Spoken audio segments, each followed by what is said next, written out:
So just to introduce Keith first, and he did bring some other liberators along with him, but Keith is the co-developer of Liberating Structures and a co-author of the book, The Surprising Power of Liberating Structures.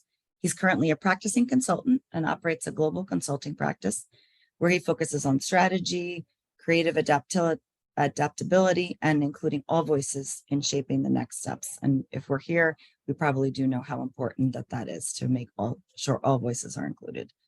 Some of his expertise is in organizational development, complexity science, and aesthetics. And he might term himself a structured improvisationalist. So I love that. He was born in Cincinnati, Ohio. So I'll have to ask you if you're a Bengals fan for my son who loves the Bengals. He has a master's in management from Brandeis and a BA from Evergreen State College in Olympia. So he currently lives in Seattle with his wife, Anne, and Deacon, who is a whippet, and apparently he's very amusing. So I love that name. All right, and Keith, I'll kick it over to you. Mary, that's great. I love that you introduced the people coming with me are liberators. And in fact, I think they most definitely are. And you can turn off the screen share for the moment. And I'm putting in chat something you can open up, a link to materials for the session.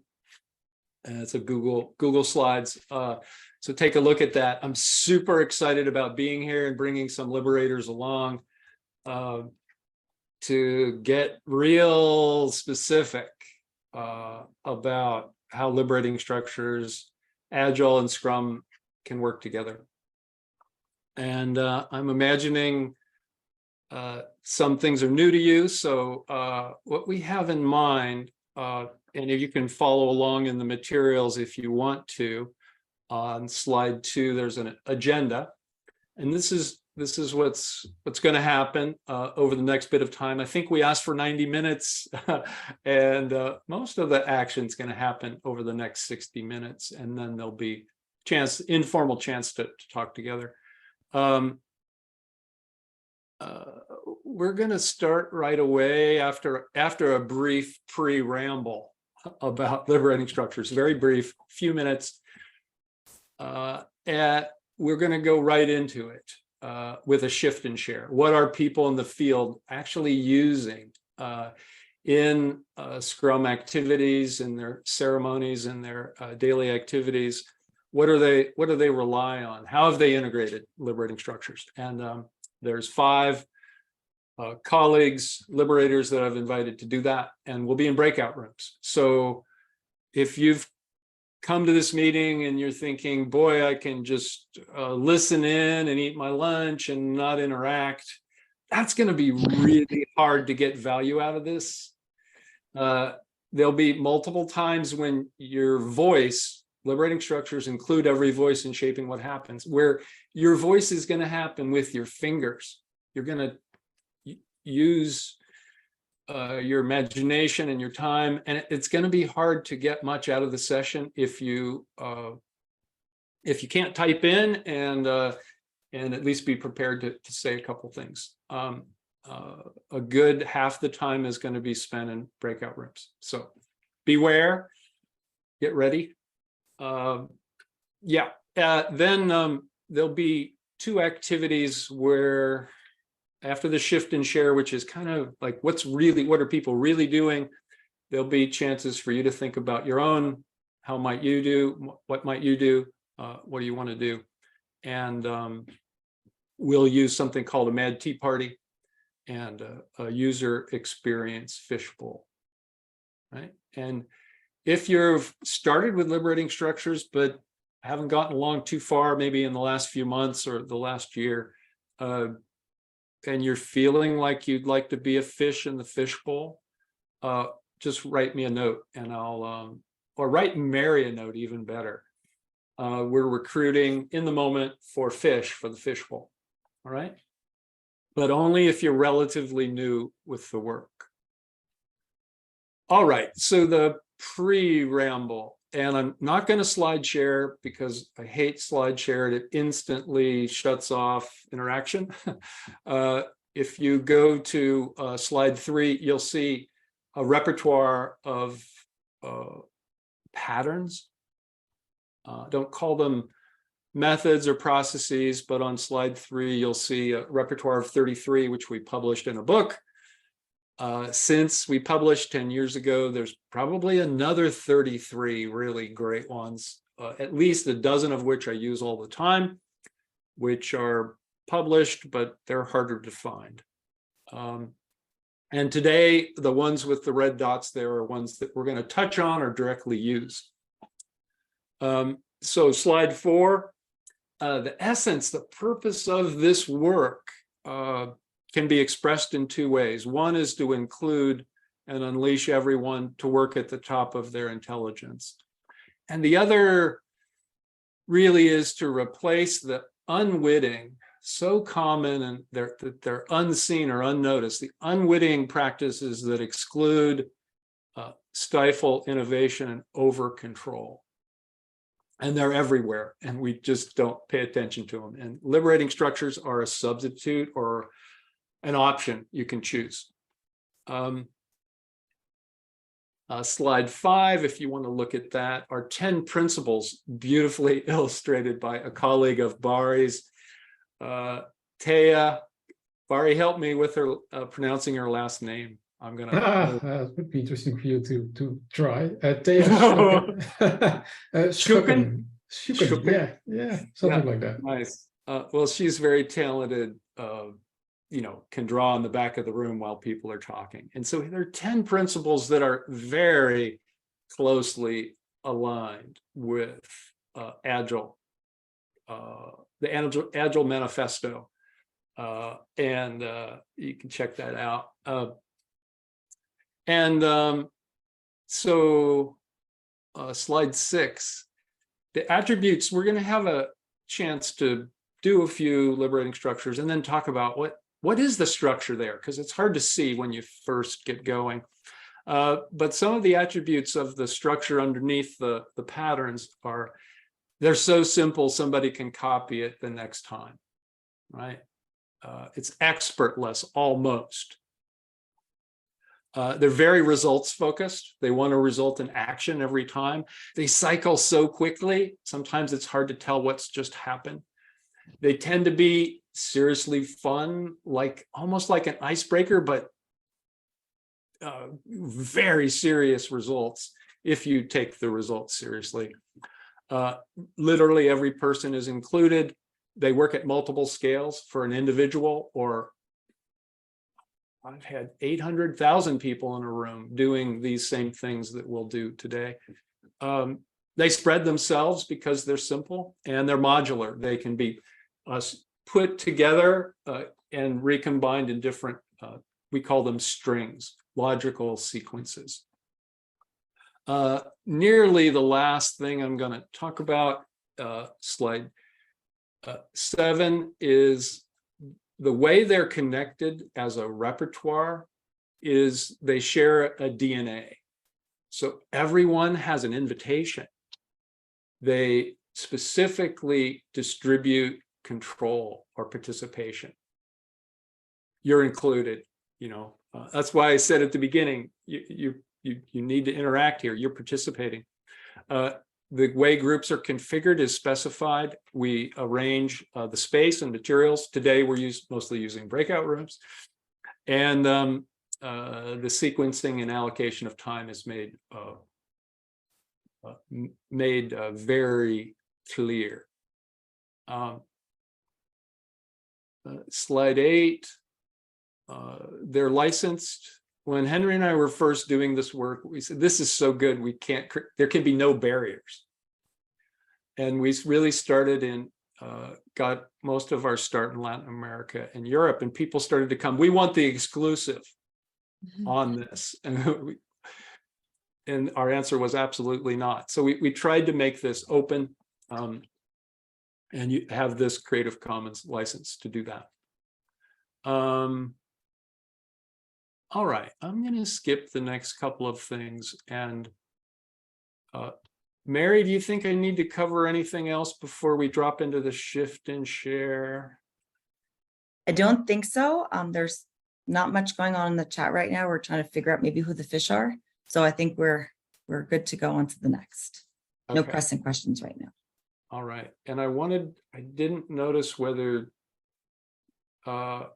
Junior, could you put 3 dots in front of your name, rename yourself so that Mark can find you? He's going to be doing the breakout rooms. So I'm about to introduce our first liberating structure. And throughout,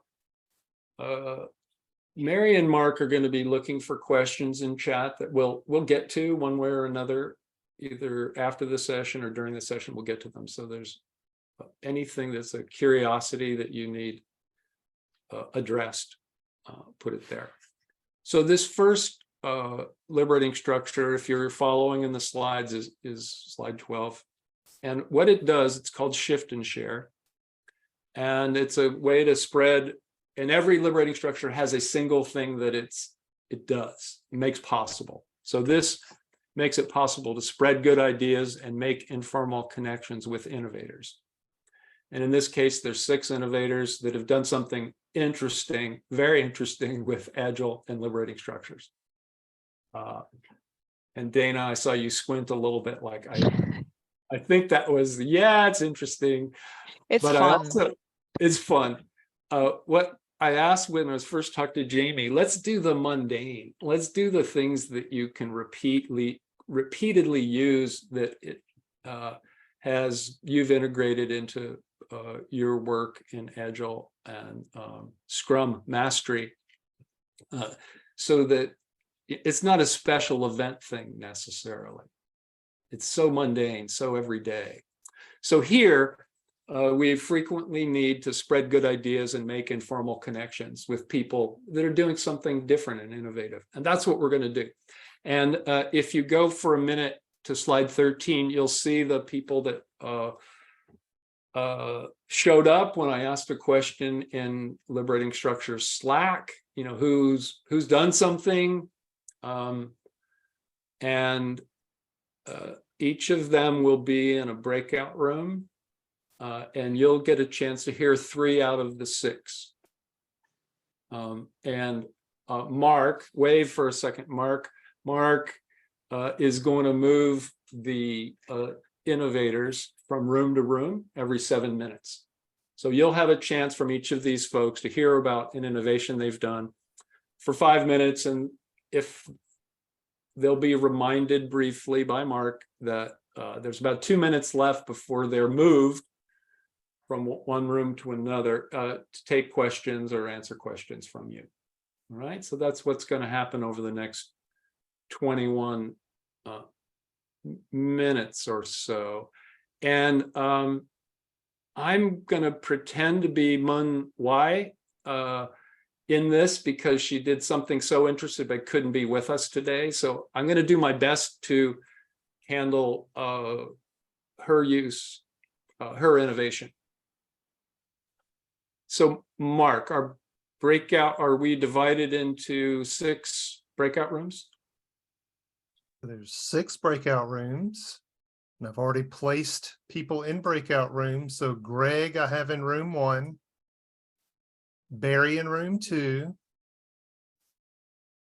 Keith starting in room 3, that's you, Nick in room 4, Dana in room 5, and then Junior in room 6. Great. No surprises on this part, Mary. No surprises here. This is good. Thank you. So here we go. Here we go. Enjoy.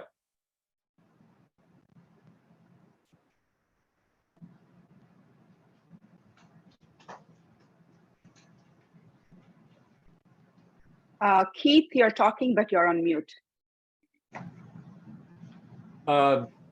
I'm assuming everything worked in round 1, ready for round 2?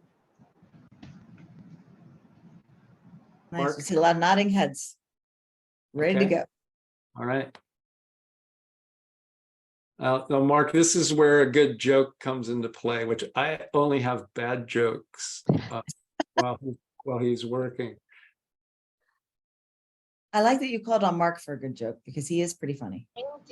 Okay, I think I have the leaders adjusted now. So tell me if this is wrong. So Junior is room 1, Greg is room 2, Barry is room 3, Keith is room 4, Nick is 5, and Dana 6. Excellent. Perfect. Okay, so Keith, tell me when we're ready. Let's Lift off. roll. All right, Let's here we go. go. Yeah. Let's shift. Seatbelts on. That's shift. Shift and share again. But it's Well, why gonna do follow. we, Barry, we're going to talk about that. You know exactly why it's fast. There's a know. really a good set of reasons for speed. Yeah, I love it but- and I hate it. Well, now you're not a participant, right? You're the innovator. But Mark, Yeah. let's do one more before we hear the joy and the complaints and all of that. Let's do one more version and just Alrighty. throw us in there, and then we'll talk about like, well, why did fast do anything for us? Mhm. Here we go. All right.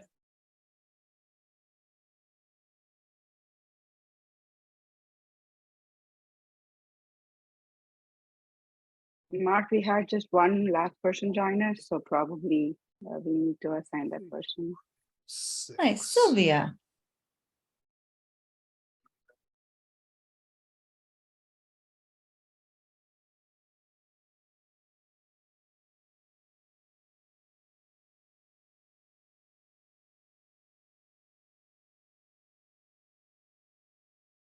And now I can see you, Mary.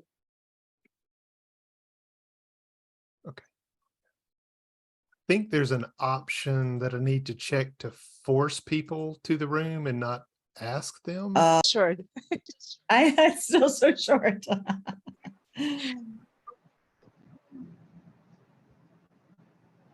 Okay, you guys all come back at once. Yeah. So there's some questions to ask. So that's a shift and share. That's pretty much how it works face to face. Pretty much, it's very similar to what you do online, and really important is noticing what was liberated, like what was, particularly if you were a participant in 3 sessions, but also if you were one of the innovators.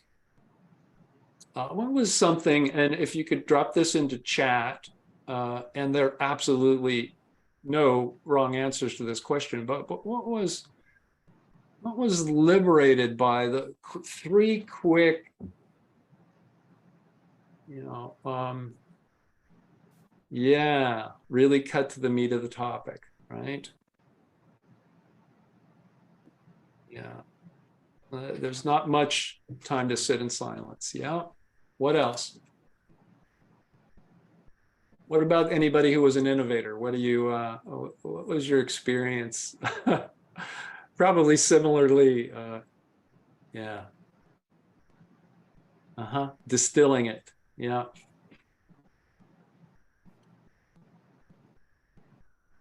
Yeah.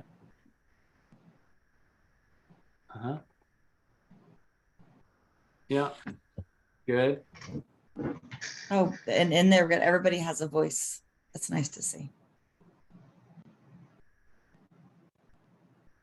Yeah, one thing, I haven't seen it yet, but what I like is I quickly get a sense of the landscape.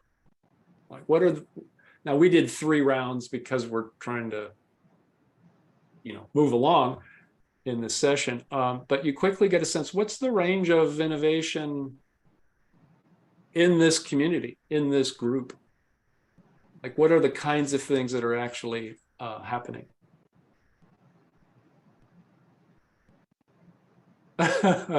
Nick is paying attention to time. That's amazing.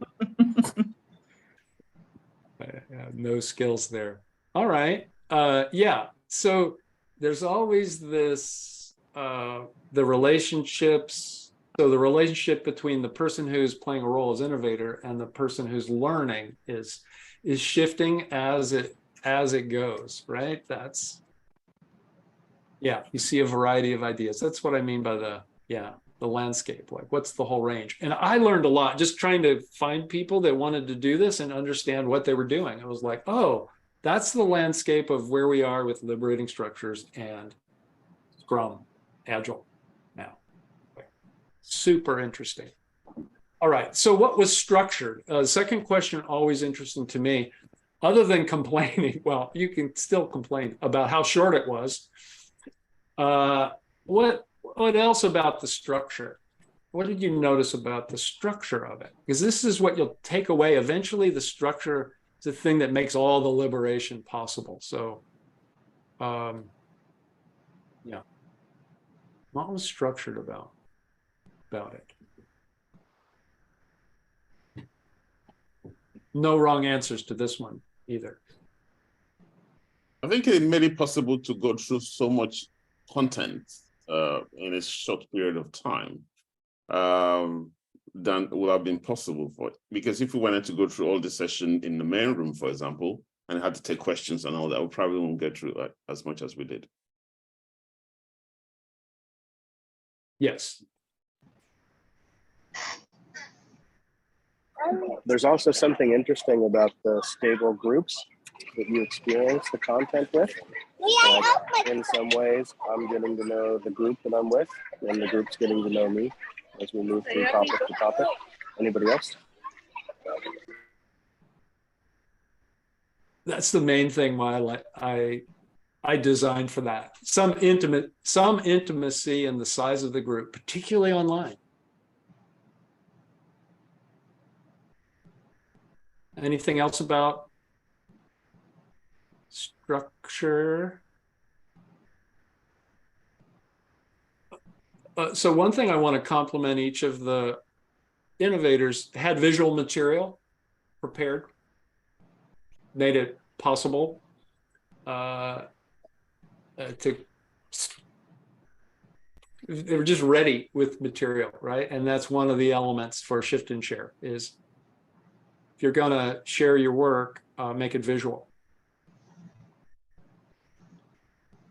Yeah, and we in the slide deck that we sent along, all the contact information for everybody is there. Everybody that wants to be contacted. I think Junior, I didn't see yours in there. If you wanted to be, maybe it is. Yeah, okay. And we, one other part of this structure for today, but I often do it, is you don't get to go to all the sessions. Why on earth would you do that? Why would somebody torture you with not being able to go to all the sessions? Keeps you curious. Keeps you learning. Curious, yeah. Right? We're talking momentum, baby. That's what we're talking about. It's like, it's an endless, and as you explore, the possibilities expand, right? You're not going to catch up. I don't care how hard you try, particularly with this kind of thing, which is new, relatively new territory. All right. So last little question. Oh man, time is flying. Last little question. Did you get anything that you can apply immediately? Is there a place you can apply either shift and share or any of the innovations immediately? I'd just like to get a sense of that.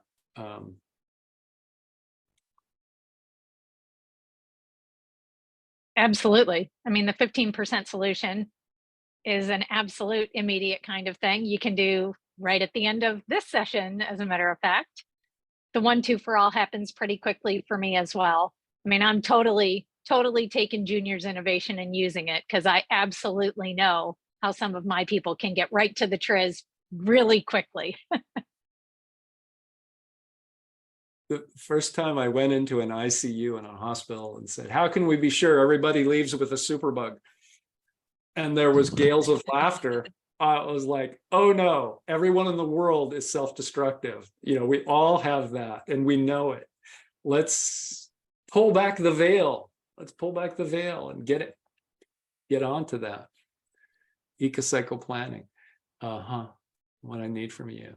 Yeah. I've got to tell you, it takes my breath away what Agile and Scrum people have done with liberating structures. It's beautiful.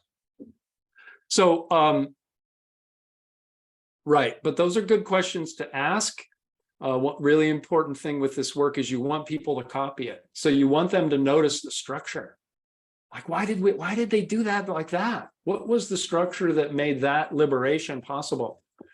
And so even as you're doing any of these things, you want to spend a little time, and we spent a little more than I planned, on like, well, why did you do that? Like, what is that? And what the thing about the structure is, it's reliable. It will reliably generate these kinds of results. Practical things, surprising things, that arise out of the collective engagement, all of the voices being heard, right? So, and you want people to copy it, and they won't copy it very well unless they understand a bit about the structure. All right, so I'm going to continue with the rapid iteration, I guess. And let's do a super fast Mad Tea, and then we're still going to do the fishbowl, I think. And anytime, if you can't stay on, that's great. But so Mary, that first, if you're following along, well, for this, you don't really need to follow along in the slides, but slide 24. And in a minute, Mary's going to put into chat an open sentence. And so we just did one liberating structure. We're going to do another. This is the modular quality of liberating structures. Like, well, what would you do after you've got all these ideas? Like, what's the next thing that you could do? And so we're going to do something called Mad Tea. And this is moving closer to action now. So we're trying to, with Mad Tea is rearranging or deranging a richer, deeper, funner context for taking action. So we have some open sentences, and Mary's about to type the first one into chat. And you're going to have, okay, why don't you go ahead and do that? You're going to have just a few moments, and I'd like you to hold off on hitting the return button until you've drafted something on your phone or your device.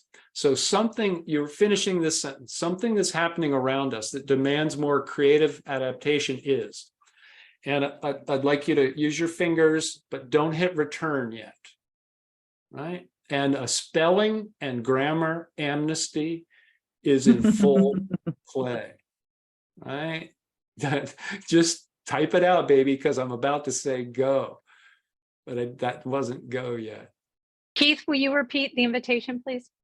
Yeah, if you can't see the thing, but something happening, this is an open sentence and you just finish it.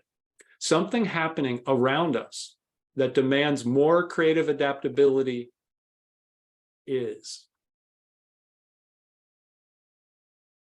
And go. Hit return.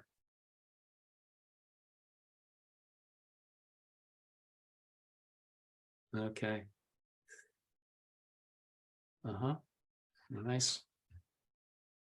And Mary, if you could get that next sentence ready. Yeah. I've got a feeling it's hot in a lot of places. I'm up in the North Country. I haven't had that, knocking on wood. So next sentence. All right. And it doesn't matter how many people you have, you can still get a sense of people's responses. Yeah. All right. Next sentence, Mary, could you put that in? Yep. Yeah. There we go. Okay. Next one. Honestly, the place where we are, or I am starting is, and this is in relationship to that, what's happening around us. The place where we are, or I am starting is, and hold off, Cindy, I know it's impossible not to hit return, but you're doing great. This is the highest functioning group I've been with in a long time. All right, And I'm speeding it up, so return.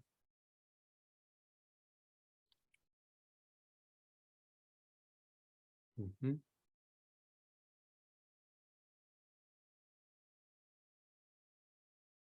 Oh, Jeremy. Oh. Mm.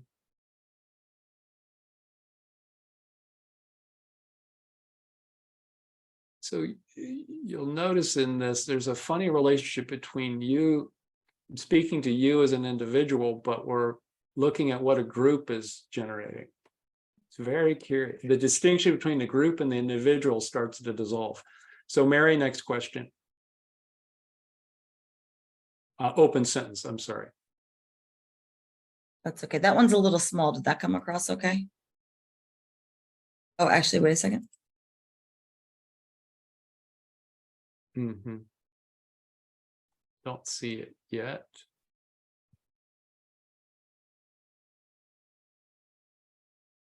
Oh yeah, okay. Oh, so Mark Thanks, put it Mark. in. Okay, Yeah. yeah. So if we do not change, one thing we risk losing is, we do not change, one thing we risk losing is.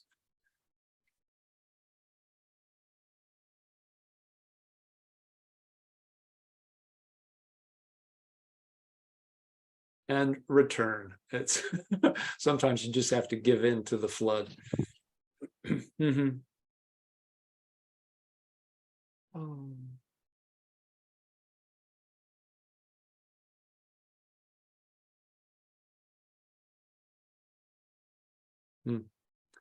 Okay, that got heavy all of a sudden, didn't it? Yeah, it really did. So Mary, if you can get that next question ready, but don't Yep. put it in.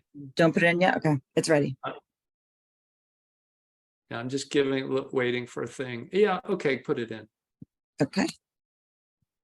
An important thing that is not happening or going too slow is. An important thing that is not happening or going too slow is.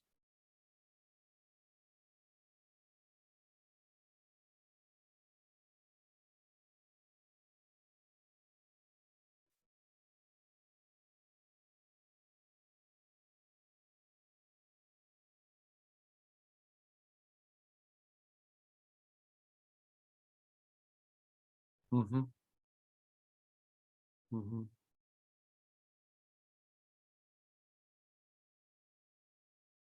Karen, I'm with you. Karen, wherever Karen is. Yeah.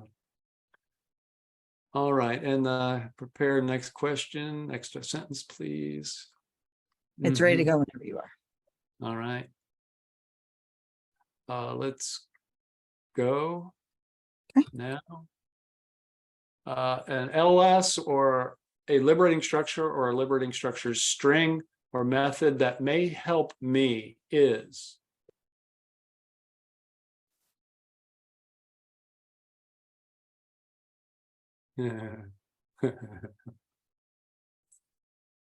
Uh-huh.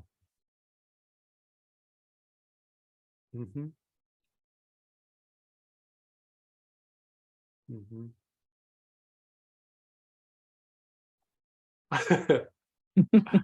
Yeah, apologies for anybody new, but I'm not apologizing really. It's just this is what it is. No idea. Yeah. I love that people had the courage to say, I don't know yet. They just With kind one of the embraced it. things, one of the things about the iterative fast is you're honest with yourself too. Like it just comes out. It's really true with Mad T. It's like, no, that's really, I said that. Did I say that? I said that kind of a thing.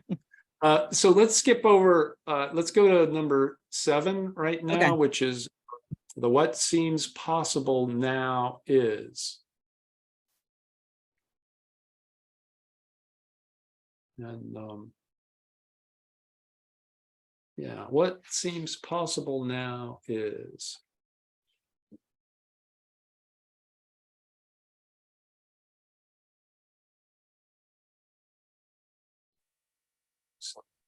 So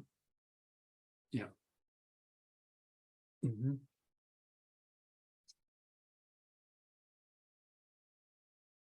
So this particular string of open sentences is all about moving toward a next step.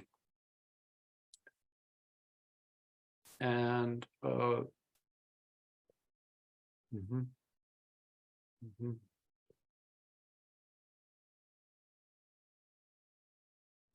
All right, and I think I'm going to leave it at there. I do have a last, if you're following in the slides, there's a last open sentence that is really my favorite, but I think I want to move on. Yeah.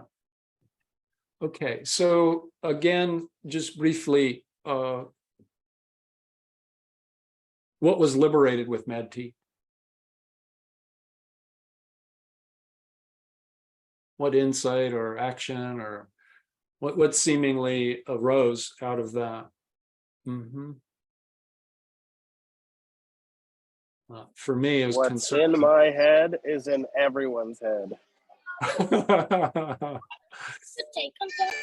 Yeah. So what we gonna do? That distinction between the individual and the group, again, is evaporating a little, is dissolving.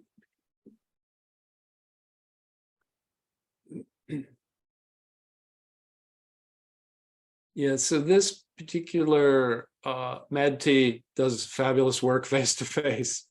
2 circles, inside and outside circle, facing each other, rotating. I miss it. Miss the face to face version. And it can be somebody at Microsoft used it. 2,000, some ridiculous number of people, over 1,000 people, like the day after they learned it. It was crazy. Do you remember that, Greg? I forget who that was, but they were took a risk. Dana, you have a thought? Yeah, I just wanted to share. This is something that I tried like literally a few weeks ago at the Agile Alliance conference. We had 1,400 people, and we did Mad T, but I did concentric multiple circles. So it was not one giant concentric circles, but it was circles and circles of humans, 20 people each, with 10 people inner circle, 10 people outer circle. And it was a Mad T. For sure. You know, there's this movement to rename it because, you know, Yeah. mad implies things, and they want to call it, one of the ideas is calm tea. No. Well, we called it Wild Tea. We didn't call it Mad Wild- Tea for that same wild. reason, Oh, but we called good. it Wild Tea. Yeah. Good, good. So yeah, the structure of it, though, I want to say one thing about the structure. There's lots of different sequences of open questions. There's a file, maybe somebody can put it in there, of a ridiculous number of different Mad T. Jeremy probably has it because that's the kind of encyclopedic mind that he has. I did a whole string once just with Bob Dylan song titles, and it was great, worked perfectly. But typically I like to start with affirmation and then dropping into the problem or the despair over the challenge. Then what do you hope can happen? And then what are you going to do? Some open sentence that addresses each of those. All right, so that's Mad T and one comment on structure. Any other? Dana, thanks for the multiple circles. That's a great idea on structuring it. All right, we have 20 minutes. Were there any fish that volunteered for a user experience fishbowl? Yes, we have 4 fish that volunteered. I just sent all the names to Mark. Do you want me to also say them out loud? No, it's Mark has them. I want to give the fish a little bit of a start. Okay. And while the fish are swimming around in the fishbowl and we're looking at them, everybody else has a chance to ask questions, share insights in chat. So fish, I encourage you not to look at chat. Just talk to each other about getting started with this work, right? And we may not, given the time, I'm not sure how deep we're going to get into answering some of the questions, but yeah, so here's for fish. If you haven't done user experience Fishbowl, on slide 29, there's a little bit of detail about it. Here the topic is what's the good, the bad, the ugly, the beautiful of getting started with liberating structures and Scrum and Agile. Like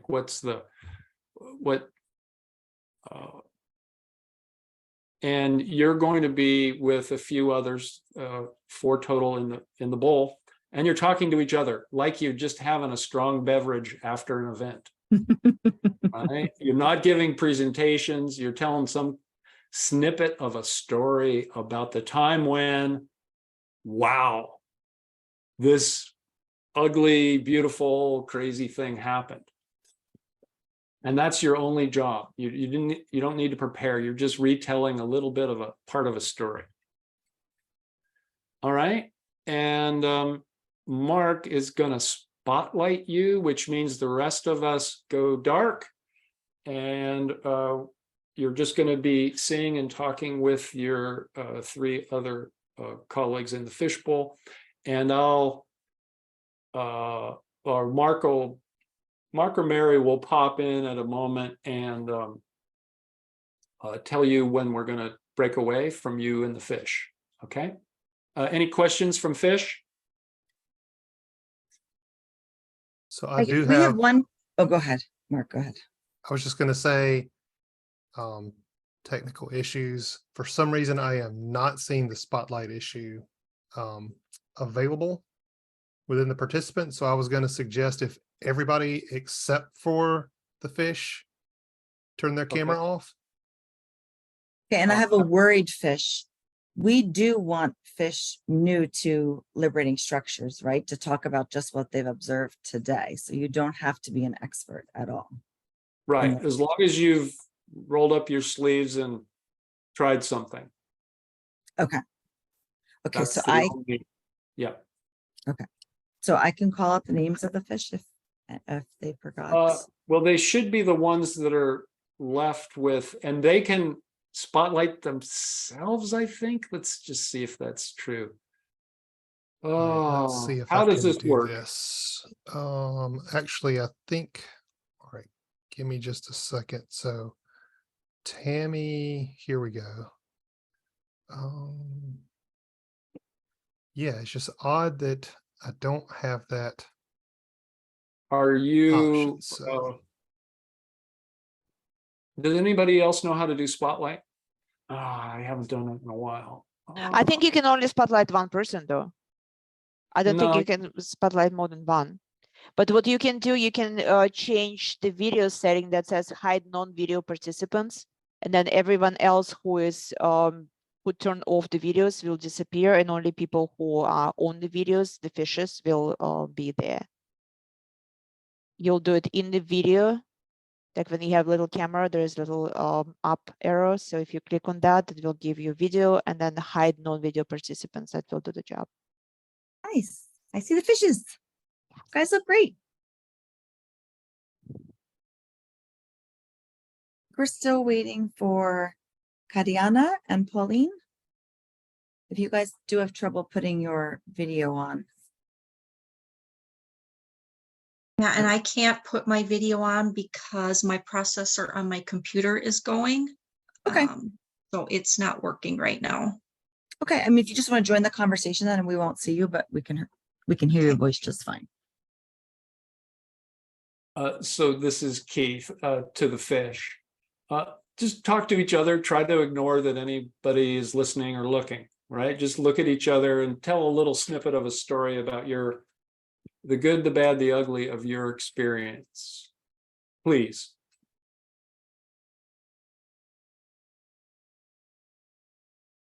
A good thing that I have tried is to use the 1, 2 for all or whatever version fits the amount of people that we are for teaching purposes. So trying to learn new material, it has been quite successful.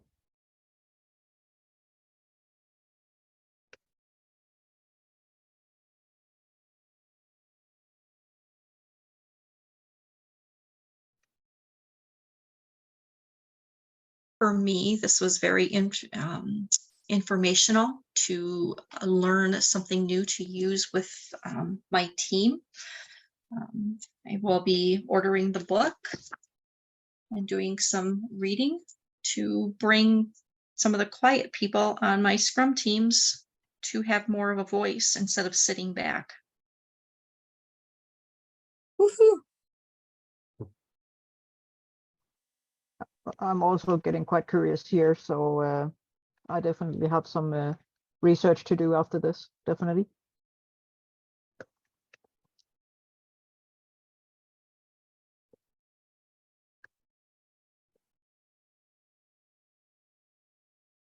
I have to say the same thing. This is new to me today, but I really like what I need from you, because we talk about impediments every day in our Scrum, but I think this will help us take a different approach to that. So I'm looking forward to it. Yeah, I'm also actually quite keen on trying that out, but I'm also, as at least in our group, we had this technical concern on how to actually implement it when you're using sort of prescribed tools like Jira or Azure DevOps or something like that. That how can you add this new thing to it? And I'm pretty sure that I cannot do that kind of changes in my current ADS setup. I'm not sure I will be allowed to from central management. So I will have to dream up something else, a mirror board or something to solve that. That's kind of the annoying part of it.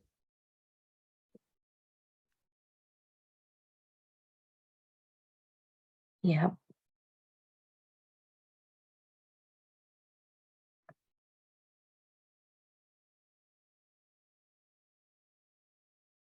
But it also kind of springs the curiosity, because then that's a new, in quote, technical challenge to solve. So I think I will have fun trying to figure out issues on how to solve this. Same here. Our colleagues are a bit quiet.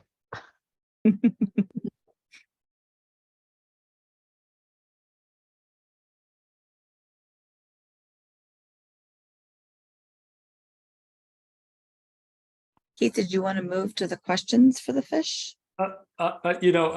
It's interesting because I like to wait.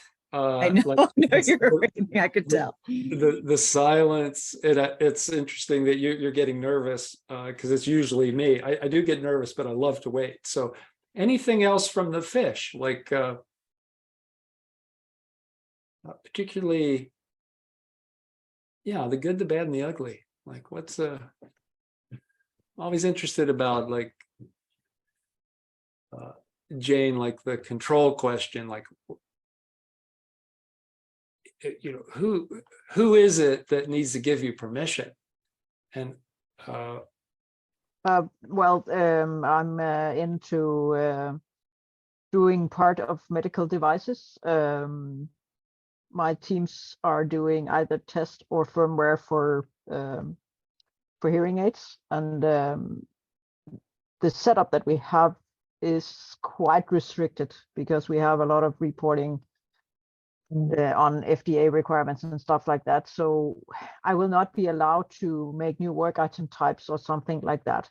But I can easily do a mirror board or something, and I can even make a dashboard inside Azure DevOps that points to the mirror board. So it's not impossible. It's just how can I make it playable by my team so they are not annoyed by the shifting of tools. Yeah. I'm hoping in the board not this sprint board, but the other board, it'll let me do a swim lane is what I'm hoping, Jane. Yeah, but I can do also I can do swim lanes, no problem. But the question is, what kind of work item would be suitable for this? That in my case is not tracked for something legal. Right. And that's why I'm kind of considering if I should make actually just a new dashboard, empty except for a huge link for a Miro board or something like that.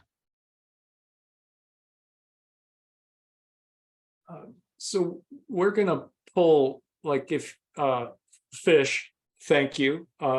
We're gonna pull back and ask some questions, and you can respond or not as you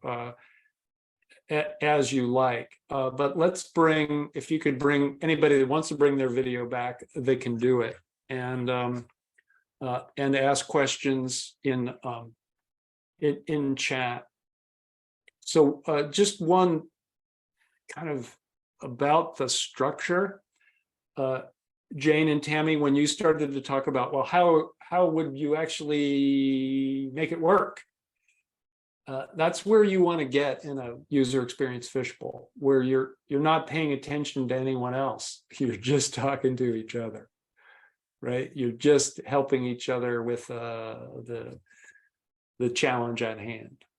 And and that's why, Mary, I wasn't waiting, but that's the state at which a user experience fishbowl is real. Like, it's a more honest conversation about what's going on, which usually, if people are presenting, that's not going to happen. That's not going to happen. So other questions about the fishbowl, or Karen, do you have? Looks like, yeah. And you're muted. Hi, Keith. I had questions about the 50% solution. Is this okay time to ask that? Or you're focusing on other things? No, let's do that. Let's do that. Okay, so the team arrives at a 50% solution. So if they solve an initial step in a process, and there are many other process steps, and they don't have the authority, the resources to address, the rest of the problem, wouldn't you have all parties that can address 100% of the solution there? And, what good is the 50%? Because they still have the other larger percent of the issue. So I'm just trying to get where it leaves people. Yeah, so usually 15% solutions are individually oriented. And there might be a group one, but usually it's individually oriented. And the first step that we're not really handling here, but is always, can you include, how many people can you include? Who are the people that usually are not included, that if included could solve, work on the challenge that we have? Okay, well, that makes sense. And so in that conversation, I think Jane was saying, like, well, I can do the swim lane, and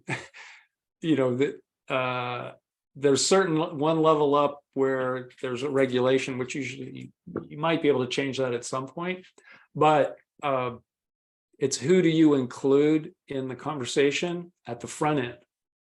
And as a consultant, I spend a huge amount of time at the beginning of every engagement about, no, you can invite them. You can invite the CEO, you can invite the person who's hourly, you can do that. And they don't believe it, but you can. And it's amazing when you do. And then their 15% solutions are what amaze you. So Junior, did you have a question too? Yeah. So you get that permission from the CEO down. You get that permission first, right?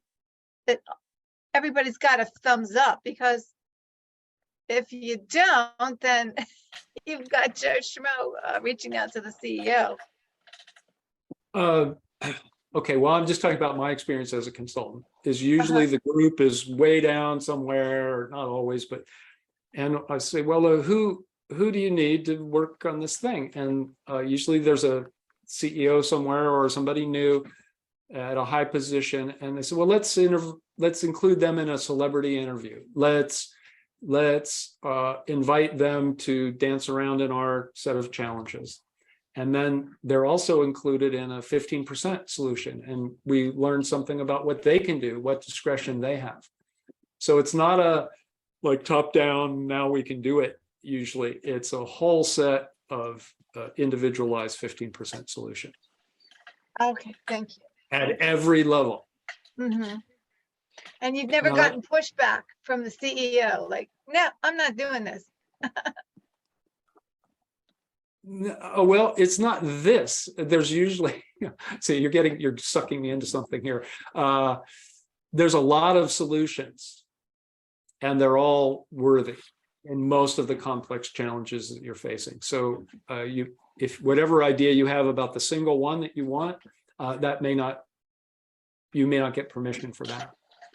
But the other 15% solutions could completely eliminate the need for the single thing that you thought was the answer.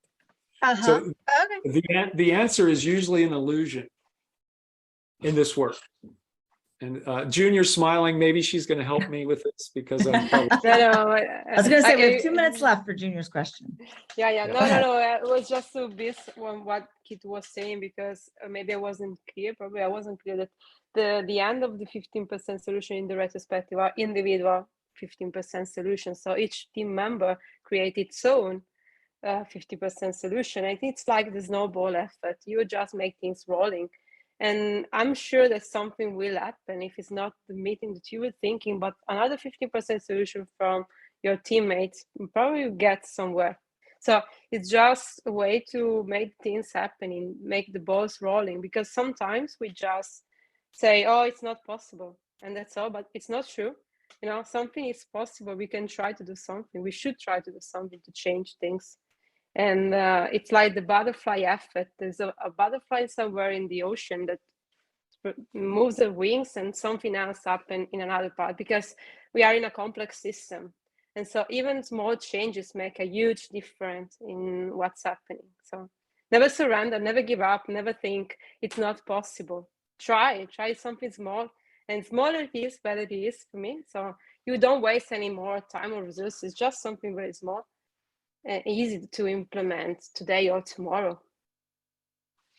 Thank you. So I just want to thank the courage of the fish during the fishbowl and all of the innovators who presented their work and shared, and everybody who showed up and did the work together, particularly Scrum Masters of the Universe folks who stuck with it, pulled it together. Mark, you're the man. The working through things. First time we've worked together, I thought it went great. So just many thanks all around. Anu, thank you. Yeah. And thank you for joining us today. Yeah. And I don't know if we could stay on for anybody who wants to stay on to talk about what happened and what didn't happen. But I would stay on for 10 minutes if anybody wanted to. Yeah. Okay. Yeah. So that's the formal close. Yeah.